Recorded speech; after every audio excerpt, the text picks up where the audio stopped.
Hello everyone, कैसे हैं आप सब? होपफुली फाइन होंगे। तो एक और वीडियो लेकर हम आपके सामने प्रेजेंट हैं। इस वीडियो में क्या डिस्कस करने वाले हैं? इस वीडियो में कुछ अच्छे सेटअप्स नज़र आ रहे हैं स्विंग के, उन्हें हम डिस्कस करने वाले हैं।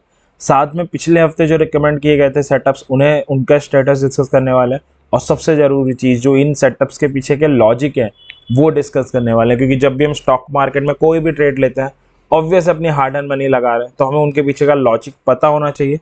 अगर लॉजिक पता होगा तो ऑब्वियस हम ज़्यादा कॉन्फिडेंटली और मोर एक्यूरेसी के साथ ट्रेड कर पाएंगे। क्योंकि फ्लूक नहीं लगाना, हार्ड एंड मनी है। लॉजिक को फॉलो करना और आगे बढ़ना है, प्रॉफिटेबल ट्रेडिंग करनी है। तो कुछ सेटअप्स हैं, 11 सेटअप्स हैं, एक एक करके इन पे डीप डाइव करते हैं। सबसे पहला सेटअप है डाबर, जो लास्ट हफ्ते रिकमेंड किया गया था। क्यों रिकमेंड किया गया था? शेयर का अगर हम ऑल टाइम हाई देखें तो 659 का है। वहाँ से इन्फ्लेशन के कंसर्न बहुत हाई हुए थे, तो पूरे एफएमसीजी सेक्टर में करेक्शन आया। डाबर भी उसका ही पार्ट था। और शेयर पिछले 3-4 हफ्तों से 525 का एक लेवल है, वहाँ पे कंसोलिडेशन कर रहा था, एक्यूमुलेशन कर रहा था, जो भी आप कह सकते हो। तब इसे रिकमेंड किया गया था। स्टॉप लॉस 520 का दिया था और 550 का टारगेट दिया था। बट एक ट्रिगर मेंशन किया गया था कि अगर डेली चार्ट में 13 ईएमए के ऊपर क्लोज दे और सस्टेन करे। क्योंकि अगर मैं दिखाऊं, ये हमारी फ्राइडे की कैंडल है। लास्ट फ्राइडे हमने रिकमेंड किया गया था। अब स्टॉक वीकली चार्ट में बढ़िया दिख रहा था, बट डेली चार्ट में आप देख सकते हो 13 ईएमए को बहुत स्ट्रांगली रेसिस्ट कर रहा था। बस यही प्रॉब्लम थी। मंडे भी उसने वही किया, ट्यूसडे, वेडनेसडे, थर्सडे इसने इसे ब्रेक किया, फ्राइडे इसने सस्टेन भी किया। मतलब फ्राइडे वो ट्रिगर हिट करके गया जो आपको ट्रिगर दिया गया था। तो अभी तक तो आपने ट्रेड ले नहीं सकते थे मंडे, ट्यूसडे, वेडनेसडे, थर्सडे को। बट फ्राइडे या तो आप मार्केट बंद होने से पहले ले सकते थे, या आप मंडे इसमें अपॉर्चुनिटी देख सकते हैं। क्योंकि इसमें जो ट्रिगर था वो सक्सेसफुली हिट हो गया। तो अब इस ट्रिगर को हटा देते हैं, तो अच्छा सेटअप है, मंडे हम इसे देख सकते हैं। अगला सेटअप है बाटा इंडिया, जो अभी हमने रिकमेंड किया, इस हफ्ते की नई रिकमेंडेशन है। क्यों? उस पर आते हैं। सबसे इंपॉर्टेंट चीज़ वही है, हाई लगा है 2262 का ऑल टाइम हाई। वहाँ से शेयर एक हेल्दी करेक्शन में, काफ़ी डीप करेक्शन में, हेल्दी रॉन्ग वर्ड होगा। और शेयर क्या कर रहा है, पिछले 3 वीक से 1400 के लेवल पे कंसोलिडेशन कर रहा है। 1400 एक इंपॉर्टेंट सपोर्ट भी है शेयर का। और बुलिश शरामी जैसी कैंडल भी फॉर्म की हुई है। बुलिश शरामी अगेन एक कैंडल होती है जो बुल के कमबैक को इंडिकेट करती है। दैट्स वाई बाय की रिकमेंडेशन है। 1385 on weekly closing basis SL है। 1450 एंड 1500 के दो टारगेट है। एक छोटा सा ट्रिगर है, वो क्या?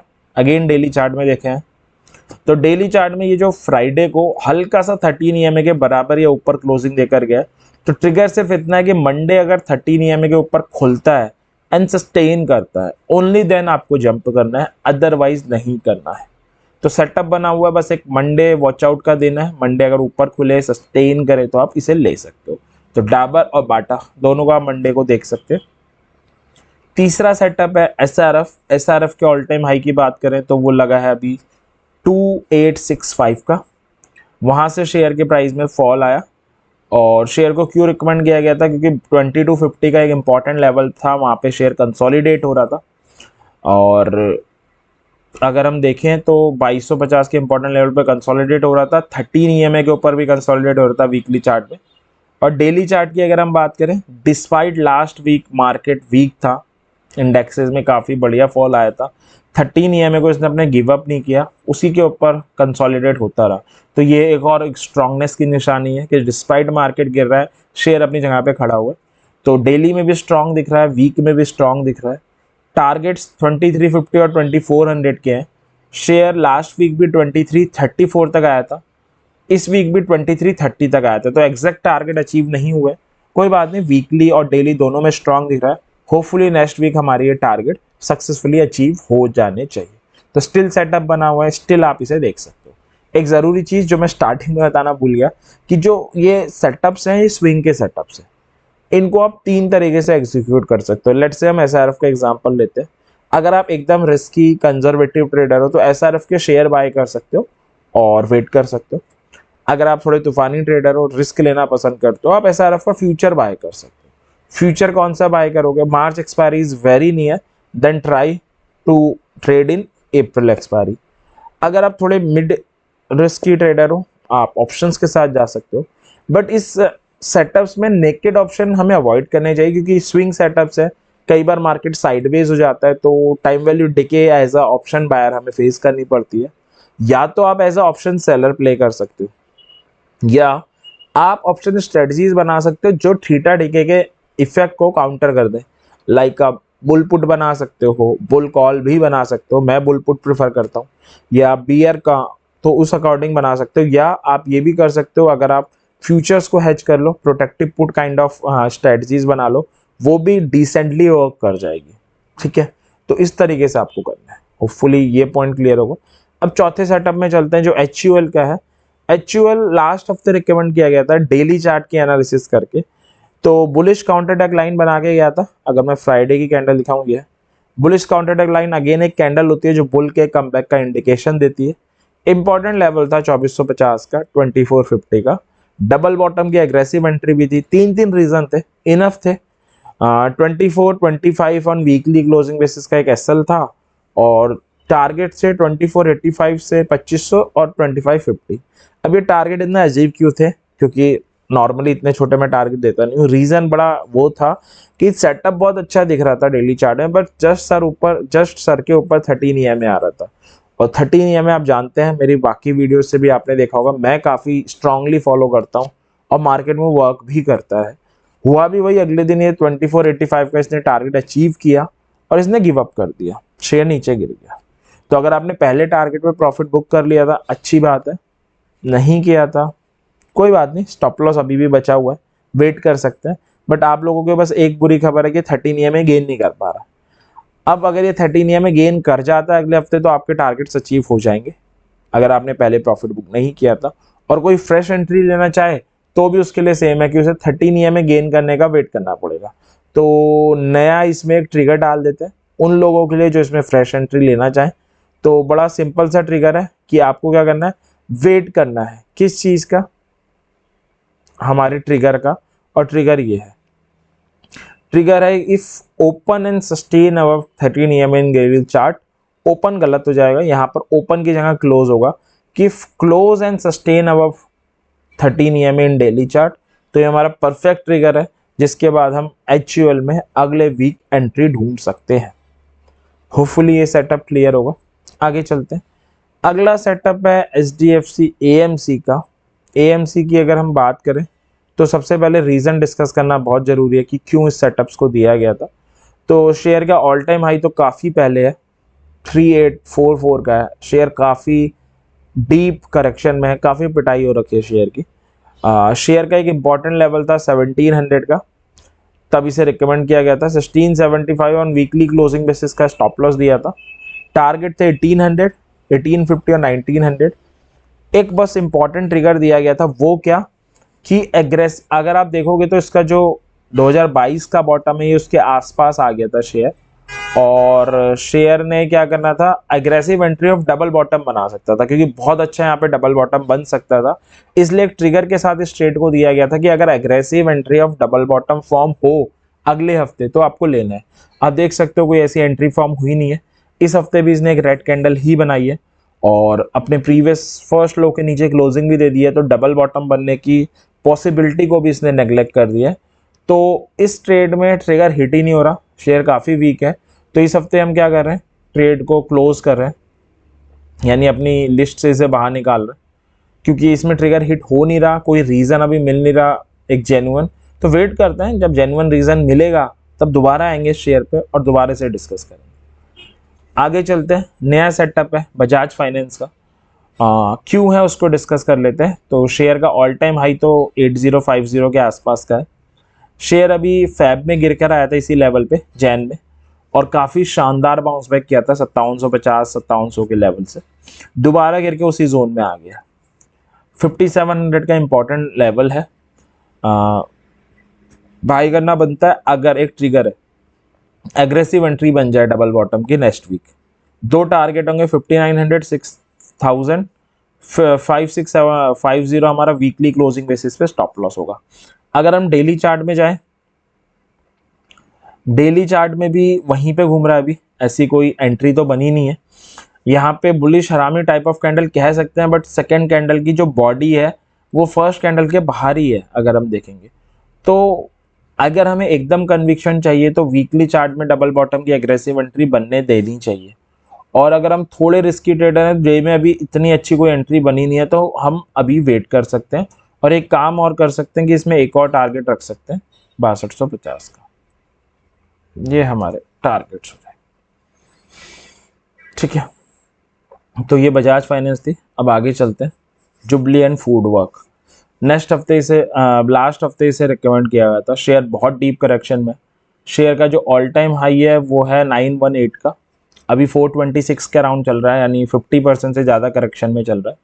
शेयर का एक बड़ा इंपॉर्टेंट लेवल था 450 का, वहाँ पे कंसोलिडेट हो रहा था, तब इसे रिकमेंड किया गया था। 440 ऑन वीकली क्लोजिंग बेसिस का स्टॉप लॉस था, 475 और 500 का टारगेट था। स्टॉप लॉस हिट हो चुका है इस हफ्ते, 426 पे क्लोजिंग आई है। बट एक चीज़ मैं ध्यान दिलाना चाहूँगा, वो ये कि स्टॉप लॉस तो हिट हो चुका है शेयर में, उसमें कोई डाउट नहीं है, बट अब ये अपने डबल बॉटम के एग्रेसिव एंट्री बनाने के लेवल पे पहुंच चुका है। तो अगर आपने ये ट्रेड ली थी तो आप क्या कर सकते हैं, वेट कर सकते हैं मेरे हिसाब से। तब तक नहीं वेट करना चाहिए, अगर डबल बॉटम यहाँ पे ना बने तो एग्जिट करना बनता है, लेकिन डबल बॉटम बनने की पॉसिबिलिटी लग रही है तो वेट कर लेना चाहिए। और अगर आपने ट्रेड नहीं ली थी, इस हफ्ते पहली बार इस ट्रेड को देख रहे हैं या इस वीडियो को देख रहे हैं, तो आप एक ट्रिगर के साथ इस ट्रेड को ले सकते हैं। ट्रिगर क्या है?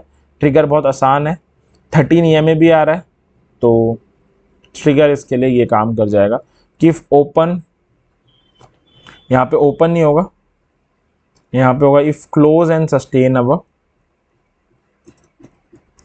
ऑल्सो एग्रेसिव एंट्री भी बन जाए, aggressive entry of double bottom. तो दो ट्रिगर है। तो कंक्लूड करें ट्रेड को, लास्ट हफ्ते रिकमेंड किया गया था क्योंकि 450 पे इंपॉर्टेंट लेवल था, वहां पे कंसोलिडेट हो रहा था, उस हिसाब से इसने स्टॉप लॉस हिट कर दिया, उसमें कोई शक नहीं है।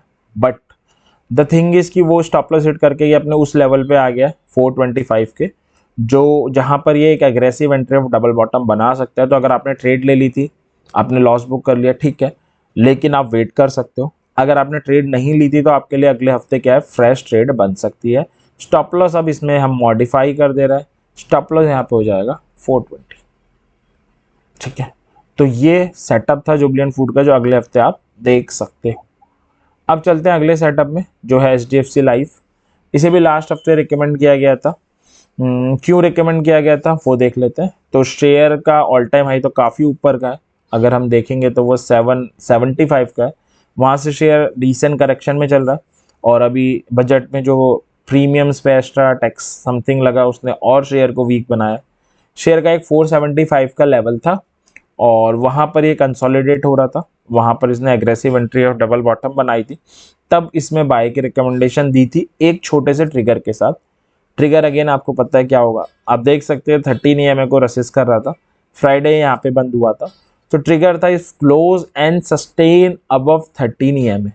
ये आपके सामने कैंडल है, क्योंकि मार्केट वीक था, मंडे भी गिरा, ट्यूसडे, वेडनेसडे, थर्सडे, 13 EMA कहीं से कहीं तक गेन ही नहीं करा है, मतलब हमारा ट्रिगर हिट नहीं हुआ है, तो ये ट्रेड बनती ही नहीं थी, ट्रिगर हिट नहीं हुआ है। और अब क्या है, शेयर ने 475 के नीचे भी क्लोजिंग दे दी है लास्ट हफ्ते की। तो मेरा यही मानना है कि हम अभी तो इसमें एंटर नहीं कर सकते।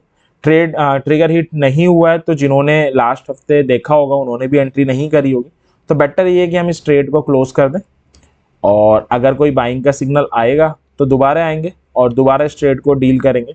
बट अभी इसमें मेरे हिसाब से कोई ट्रेड नहीं बनती है, क्योंकि ट्रिगर हिट हुआ नहीं है और इसने 475 का लेवल गिव अप कर दिया है, तो अभी दूर रहना ही बेटर रहेगा, ठीक है। एक नया सेटअप है IRCTC का इस हफ्ते, क्यों है सेटअप वो देख लेते हैं। तो 600 का एक इंपॉर्टेंट लेवल है, वहां पर शेयर कंसोलिडेट कर रहा है, और अगर आप देखोगे तो काफ़ी टाइम से 600 का सपोर्ट ले रहा है। और थर्सडे को जब मार्केट ने बाउंस बैक किया था सेकेंड हाफ में, तो शेयर ने 600 के लेवल पे एक हैमर जैसी कैंडल बनाई थी, जो double bottom of aggressive entry, double bottom की एग्रेसिव एंट्री बनी थी। और फ्राइडे फॉलो अप बाइंग भी आई है, एक इसने अच्छी खासी ग्रीन कैंडल भी बनाई है, ठीक है। और हल्का सा 13 EMA के बराबर या उसके ऊपर क्लोजिंग देकर गया है, तो एक ट्रिगर के साथ बाय है कि अगर मंडे को ये ऊपर ओपन होता है, सस्टेन करता है, आप बाय कर सकते हो। 625 और 650 के target, 590 on weekly closing basis का स्टॉप लॉस। तो डबल बॉटम में हैमर बना हुआ है, 600 का सपोर्ट है, बस 13 EMA के ऊपर सस्टेन करने की देर है, इट्स अ गुड ट्रेड। ठीक है, आगे चलते हैं। अगली है पिडिलाइट। पिडिलाइट भी 1-2 हफ्ते से हम रिकमेंड कर रहे हैं, काफ़ी अच्छे सेटअप्स में बना हुआ है शेयर, देख लेते हैं। तो शेयर का एक इंपॉर्टेंट जोन आ रहा था 2250 से 2300 का, वहाँ पे कंसोलिडेट हो रहा था, वो एक रीज़न था इसको रिकमेंड करने का। टारगेट थे 2300, 2450 और 2400, ये 2-3 वीक से हम देते हुए चल रहे हैं। फर्स्ट टारगेट ने अचीव कर दिया था पिछले से पिछले हफ्ते ही, बट स्टिल हम ये ट्रेड लेके चल रहे थे। क्यों? क्योंकि डेली चार्ट में चलते हैं। डेली चार्ट में ये 13 क्योंकि वीकली चार्ट में स्टिल पॉजिटिव सेटअप बना हुआ था, हम पहला टारगेट अचीव करने के बाद भी ट्रेड को कैरी ऑन कर रहे थे, क्योंकि 13 EMA को रेसिस्ट कर रहा था। बस ये वेट कर रहे थे कि 13 EMA गेन कर जाए तो हम इसमें दोबारा एंट्री ले सकते हैं। तो इस हफ्ते अगर आप देखोगे मार्केट वीक था, बट शेयर ने अपना 13 EMA गेन कर लिया है और फ्राइडे सस्टेन भी करके गया।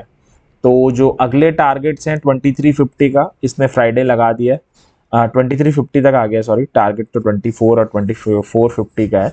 तो आप इसमें बने रह सकते हो। अगर आपने अभी तक नहीं देखी है ट्रेड तो अगले हफ्ते भी इसे ले सकते हो, क्योंकि 13 EMA के ऊपर कंसोलिडेट कर रहे हैं और 2400 और 2450 के टारगेट ये हमें अगले हफ्ते एटलीस्ट दिखा सकता है। तो इसमें अब ट्रिगर की ज़रूरत नहीं है, तो ट्रिगर हटा देते हैं। अब फर्स्ट टारगेट भी आ चुका है इसमें, ठीक है, तो इसको भी अब हटाना ही बेटर रहेगा। इसको भी हटा देते हैं और इसको भी हटा देते हैं, ठीक है। तो ये हमारा नया सेटअप है। अब देखते हैं लास्ट, ये भी हमने लास्ट हफ्ते रिकमेंड किया गया था, लास्ट टू लास्ट किया था, सॉरी, बुलिश हरामी बना था। 750 का एक इंपॉर्टेंट लेवल था और 740 का वीकली क्लोजिंग बेसिस पे स्टॉप लॉस था। 750 800 टारगेट थे। ट्रिगर था by when close and sustain above 13 EMA in daily chart. ये है, तो फ्राइडे की ये कैंडल है, सॉरी ये है फ्राइडे की कैंडल। मंडे इसने हल्का सा ऊपर क्लोजिंग दी 13 EMA के। ट्यूसडे सस्टेन भी कर दिया। वेडनेसडे, थर्सडे, फ्राइडे सस्टेन करता रहा, यानी आपको ये ट्रेड वेडनेसडे ले सकते थे, क्योंकि ट्यूसडे इसका ट्रिगर फुल सक्सेसफुली फुलफिल हो गया था। और मंडे को अगर आप वेडनेसडे को ट्रेड लेते तो जो आपका टारगेट है वो थर्सडे को अचीव हो गया, 780 का हाई है। और फ्राइडे को क्योंकि ये थोड़ा सा गिर के बंद हुआ है 770 के आसपास, तो अगर आपने पहले टारगेट 775 पे प्रॉफिट बुक कर लिया है, इट्स अ गुड थिंग। नहीं किया है कोई बात नहीं, स्टिल 13 EMA के ऊपर है, आप बैठे रह सकते हैं और अगले हफ्ते अगर पहला टारगेट आए तो निकल सकते हैं, और 775 के ऊपर क्लोजिंग दे दे तो 800 का भी आप वेट कर सकते हैं, ठीक है। तो ये कुछ सेटअप्स थे अगले हफ्ते के लिए। मैं होप करता हूँ कि इन सेटअप्स के पीछे जो हमने लॉजिक देखी वो उस पर आपने ज़रूर ध्यान दिया होगा, और लॉजिक आपको रिगार्डिंग मार्केट में एजुकेट करने में, आपके एनालिसिस बेटर करने में हेल्प करेंगे। इसी विश के साथ वीडियो एंड करेंगे। वीडियो पसंद आई हो लाइक करना ना भूलें और चैनल को सब्सक्राइब करना ना भूलें, ताकि हम ऐसी और इन्फॉर्मेटिव वीडियो ला सकें, तो आप देख पाओ, कुछ सीख पाओ। और कोई सजेशन हो हमारे लिए, कंस्ट्रक्टिव सजेशन, जिससे हम इस वीडियोस को और अच्छा बना सकें, तो वो वेलकम है, चैट बॉक्स में ज़रूर बताइएगा। साथ में एक और इम्पॉर्टेंट चीज़, 2 बातें जो मेरे पर्सनल मानना है, एक तो पैसे कमाने का शॉर्टकट नहीं होता, दूसरा अपने पैसों का सबसे अच्छा डिसीजन एक इंडिविजुअल खुद ही ले सकता है। तो जो एनालिसिस 11 स्टॉक की डिस्कस करी, ये मैंने अपने लिए डिस्कस करी कि मैं अगले हफ्ते ये मेरी एनालिसिस और मैं ट्रेड करने वाला हूँ। आपके हार्ड एंड मनी है, अपनी एनालिसिस खुद करने की ज़रूरत है। तो इससे आप हेल्प जरूर ले सकते हैं, बट आपको अपनी एनालिसिस खुद करनी चाहिए। जो भी प्रॉफिट है, जो भी लॉस है, वो आपका ही है, तो इसलिए आपको अपनी एनालिसिस खुद करने की ज़रूरत है, तो वो ज़रूर करिएगा कोई भी ट्रेड लेने से पहले, ठीक है। तो इसी विश के साथ कि आने वाला जो वीक है आपके लिए प्रॉफिटेबल हो, इस वीडियो को एंड करते हैं। Thank you very much.